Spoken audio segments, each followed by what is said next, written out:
Listener discretion is advised.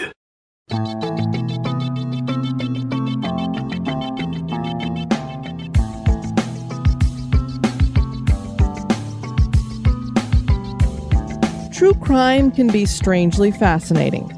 This true crime is odd, macabre, and haunted. I'm Diane, your guide into the shadows. Welcome to Phantasmal Crime. Husband kills wife. This is the classic true crime tale. The spouses of murder victims are always the first to be scrutinized as suspects, and for good reason. The CDC did a study in 18 states of murdered women from the years 2003 to 2014, and more than half were murdered by a former or current partner or family or friend of that partner, and 93% of those cases were current or former partners. Hawley Crippen was a successful homeopathic doctor in the early 1900s, and his wife Cora went missing. All eyes focused on Dr. Crippen as the search for his wife began. The murder of Cora Crippen and the trial that followed became international news.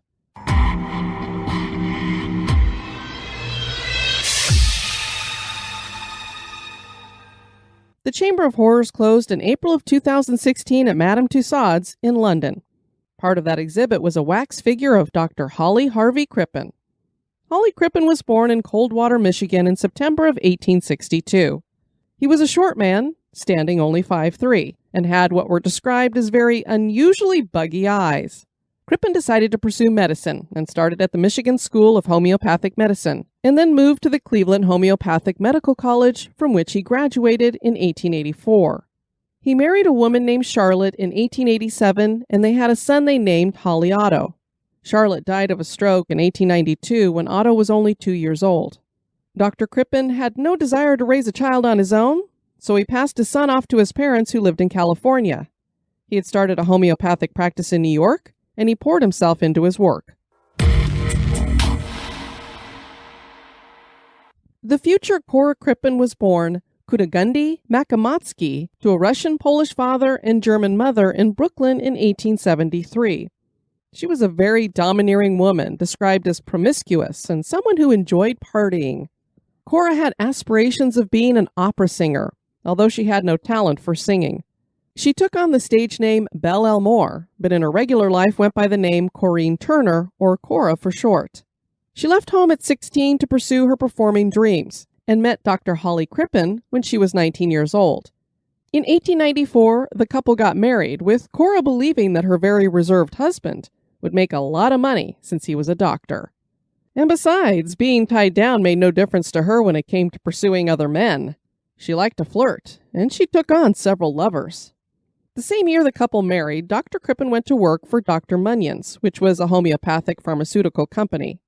An advertisement for Munyon's claimed that there was no experimenting, no guesswork, no nauseous doses. The cure is certain, speedy, and lasting. Munyon's improved homeopathic remedies are far in advance of the regular school of homeopathy. They combine all that is best in all systems. Many old remedies like these sold at Munyon's contained arsenic and strychnine. The headquarters for the company was in London, and 3 years after he started with the company, Dr. Crippen moved to England with Cora. He worked as a distributor there for the patent medicines and as an office manager. Cora went back to work as a singer and made friends in the social circles of the theater. And some of the more popular people at that time were Little Hawthorne of the Hawthorne Sisters and Lil's husband manager, John Nash. No one knows if Dr. Crippen started getting more involved in Cora's career out of an interest in building her career, or if he wanted to keep an eye on her. But he lost his job at Dr. Munyon's in 1899 for spending too much time managing Cora's career. He shifted career paths and moved on to becoming a manager at Druitt's Institution for the Deaf. It was while he was there that he hired a young typist named Ethel Leneve in 1900. Several years later, in 1905, the two soon started having an affair. Despite the affair, Dr. Crippen bought an expensive and beautiful home with Cora that was located on Camden Road and Hilltop Crescent in Holloway. The house was big enough to rent out rooms, and they started supplementing their income with lodgers. Cora chose to start an affair with one of those lodgers. So what we have here is a marriage with both spouses stepping out on each other, and before long, something was going to give.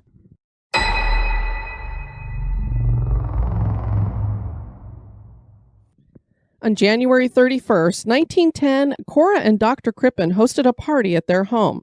Cora was never seen again after that evening. She simply disappeared. When people asked after her, Dr. Crippen explained that she had returned to America. When people still couldn't find her, he claimed that she had died in California and been cremated. That was odd enough, but when Ethel moved into the house shortly after Cora disappeared, people started doubting the excuses Crippen was making for his missing wife. Ethel took to wearing Cora's jewelry and clothes. This made Cora's friends even more suspicious. One of those friends was a strong woman named Kate Williams, known as Volcana in the sideshows, and she went to the police to report Cora missing. They did a little investigation, but not much effort was put forward. Cora's friends, Lil Hawthorne and Nash, had a friend, Superintendent Frank Frost, at Scotland Yard, and they contacted him to put more pressure on the police, and it worked. The Crippen house was searched, but nothing was found. They brought Dr. Crippen in for questioning and let him go after they were satisfied with his answers. But the doctor was worried that they would eventually arrest and charge him, and so he and Ethel packed up and fled to a hotel in Brussels. They spent the night there and then boarded the Canadian Pacific liner SS Montrose for Canada. Ethel had disguised herself as a boy.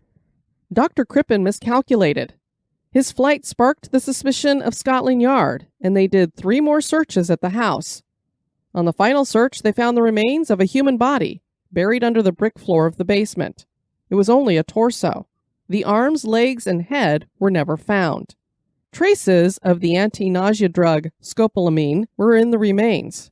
The only thing that could be used to identify the corpse was a piece of skin from its abdomen.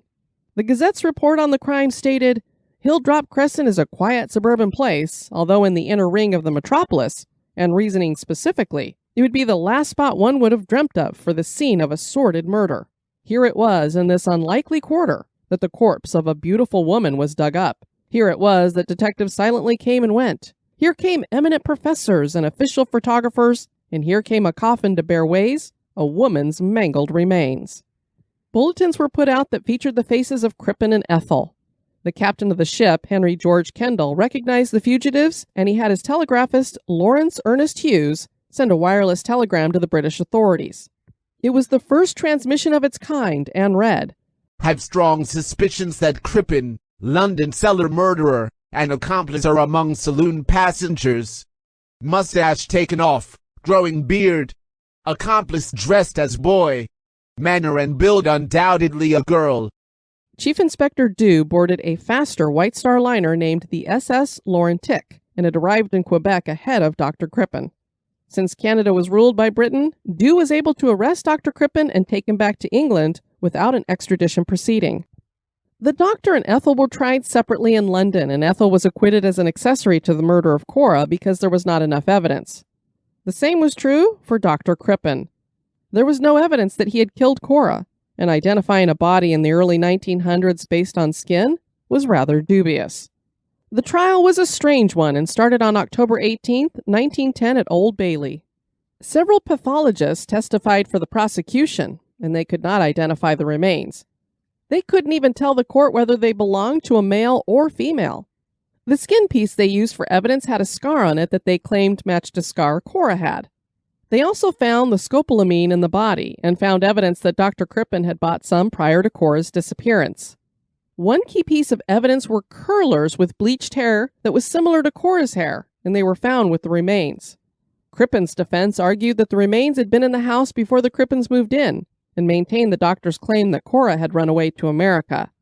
They added that she had done so with a man named Bruce Miller. They claimed that the abdominal scar was really just folded skin tissue since hair follicles were growing from it. Dr. Crippen did himself no favors, though, by showing no remorse throughout the entire proceedings that lasted for 3 days. The jury deliberated for just 27 minutes and found him guilty of murder. Unlike the death penalty of our current era that may afford a death row inmate years, even decades, before the sentence is carried out, Dr. Crippen was hanged a month later, on November 23, 1910. The execution took place at Pentonville Prison in London. At his request, a photograph of Ethel and Eve was placed in his coffin with him. He was put in a grave on the prison's grounds. But did Dr. Crippen kill his wife?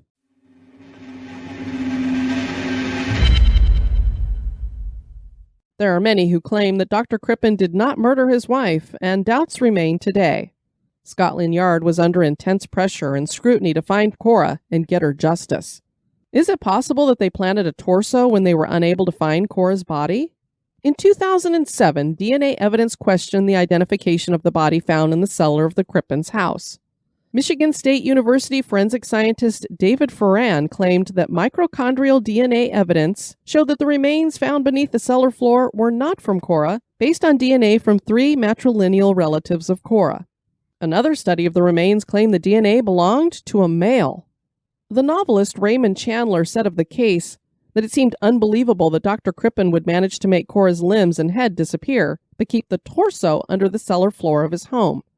Some theorized that the doctor had been carrying out illegal abortions, and that this was one of his patients who had died during the procedure. But if these were the remains of a man, that theory goes out the window. That research was published in the January 2011 issue of the Journal of Forensic Sciences. And for those of us that study true crime, we know that if someone uses poison to kill a victim, that killer is more than likely trying to make the death look natural. It would defeat that purpose to dismember a body. But the doctor didn't report his wife missing, and he made up stories about where she disappeared too, finally telling people she had died. And he fled with his lover. Obviously, you don't have to be guilty to flee, just the fear of being arrested would be enough. As for the Crippen's former residence, the Islington Council had the property demolished in hopes of erasing the bad memories of the place. The house was nearly destroyed before this time as Hilltop Crescent was bombed by German aircraft on the night of September 8, 1940. So clearly it just made sense to get rid of this property. They replaced it with a block of 10 flats in 1951 named Margaret Bonfield House. The memories may have been erased, but the spirits are still here.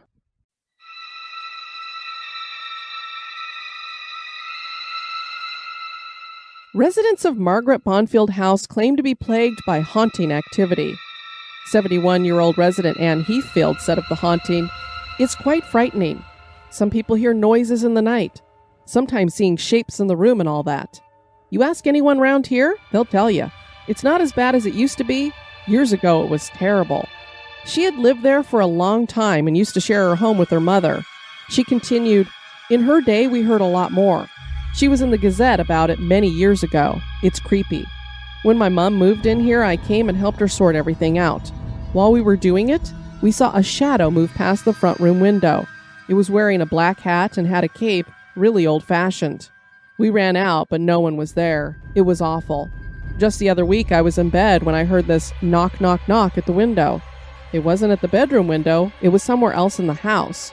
I couldn't just lie there. I went to look around, but there was no one there. It's frightening when you're on your own, but you get used to it. You just have to get on, don't you?"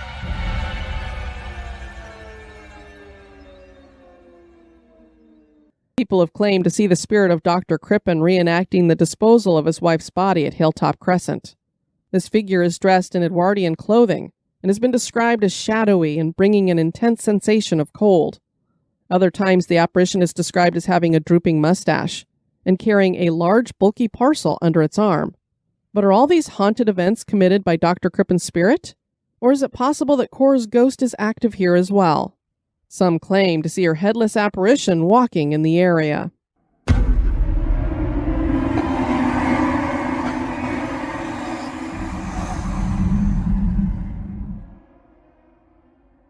Spirits are restless when still seeking justice, and it's quite possible that guilt may lead to a ghost remaining at a location.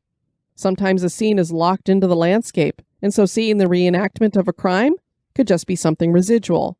We may never know why spiritual residue remains, just as we will never understand what drives someone to kill another person they once cared for deeply. Thanks so much for joining me on this episode of Phantasmal Crime. If you've enjoyed what you've heard, please subscribe and review wherever you listen. If you'd like to send feedback or suggest a haunted crime that you've heard about, you can write us at phantasmalcrime@gmail.com. I've been your host, Diane. Join me on the next episode for another trip through the shadows. This has been a production of History Goes Bump.